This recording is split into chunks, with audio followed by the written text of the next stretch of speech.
السلام علیکم دوستو، آپ دیکھ رہے ہیں کاشف اسحاق ملک یوٹیوب چینل۔ اسلامک ویڈیو آپ کو دیکھنے کے لیے ملیں گی، پلیز فالو اینڈ لائک۔ حضرت رو کیوں رہے ہیں؟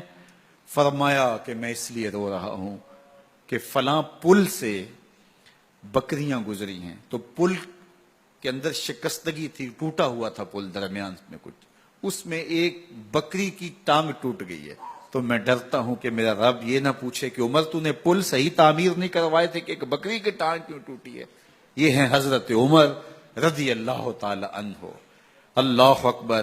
تو اللہ تعالیٰ جل شانہ نے حضرت سیدنا عمر بن خطاب رضی اللہ تعالیٰ عنہ سے جو کام لیا، مختصر دور خلافت کے اندر 10 سال 6 ماہ 4 دن آپ نے خلافت فرمائی ہے، لیکن کہاں سے چلے اور یہاں مکران تک، بلوچستان کا حصہ ہے، یہاں تک آپ کی سلطنت کی حدود وسیع ہوئی، ادھر آرمینیا تک جا پہنچے، حمص فتح کیا، قادسیہ، یرموک۔ آپ ذرا دیکھیے کہ کہاں تک آپ کی فوجوں کے گھوڑے دوڑتے رہے، اور اللہ تعالیٰ جل شانہ نے ان کو جو توانائی، عدل و انصاف کی قوت عطا فرمائی۔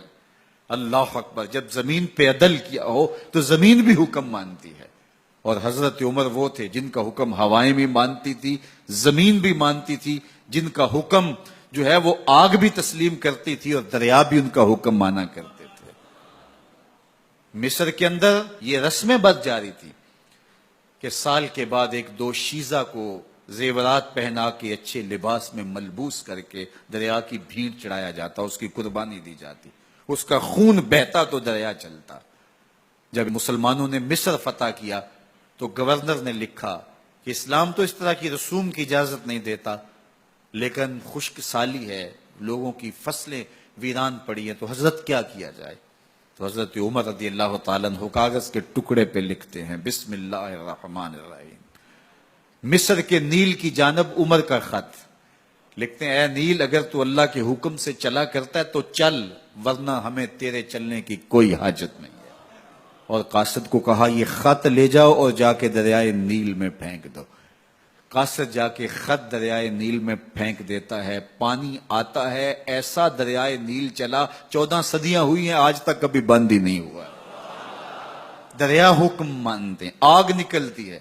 لوگ حضرت عمر رضی اللہ تعالی عنہ کے پاس آئے، حضرت لاوا پھوٹا ہے، آگ نکل رہی ہے اور مدینے کی طرف بڑھ رہی ہے، اب کیا کیا جائے؟ فائر بریگیڈ تو زمانے میں تھی نہیں۔ عمر نے اپنی قمیض اتاری، جس قمیض پہ 17 پیوند لگے ہوئے تھے چمڑے کے، کہا یہ قمیض لے جاؤ، جدھر آگ بڑھ رہی ہے آگے ڈھالنا، آگ پیچھے بھاگ جائے گی۔ زلزلہ آتا ہے تو زمین پہ دھرا مارتے ہیں، زمین رک جا، کیا عمر نے تیری چھاتی پہ عدل نہیں کیا ہے؟ تو یہ عمر ہیں رضی اللہ تعالی عنہ کہ جن کے انصاف کی وجہ سے، جن کے عدل کی وجہ سے اللہ تعالیٰ کی رحمات اور اس کی برکات کا نزول ہوتا تھا، اور اللہ تعالیٰ نے مسلمانوں کو وہ آبرومند حکومت دی۔ کائنات کی تاریخ کے اندر ایسی حکومت آپ نے نہیں دیکھی ہوگی جو حضرت عمر نے حکومت کی ہے۔ اللہ اکبر۔ فرمایا فرات کے کنارے پہ ایک کتا بھی پیاسا مر گیا تو اس کا حساب بھی عمر سے ہوگا۔ باہر سے سفیر آتا ہے اور آ کے پوچھتا ہے کہ میں امیر المومنین کے، مسلمانوں کے حکمران کے محل میں جانا ہے، تو وہ مسکرا کے کہتے ہیں ہمارے امیر کا تو کوئی محل نہیں ہے۔ کہا کہاں ہے تمہارا امیر؟ کہا مسجد نبوی میں ہوگا یا بیت المال کی اونٹوں کی دیکھ بھال میں لگا ہوگا۔ وہ جب گئے تو مسجد میں نہیں ہے، اللہ اکبر، وہاں گئے تو وہاں بھی نہیں ہے۔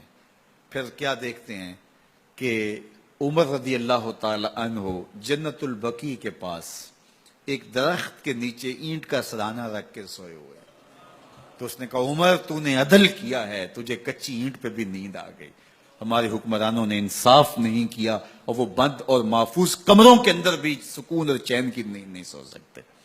حضرت سیدنا عمر رضی اللہ تعالیٰ عنہ نے اس طرح ان امور سلطنت نبھائے۔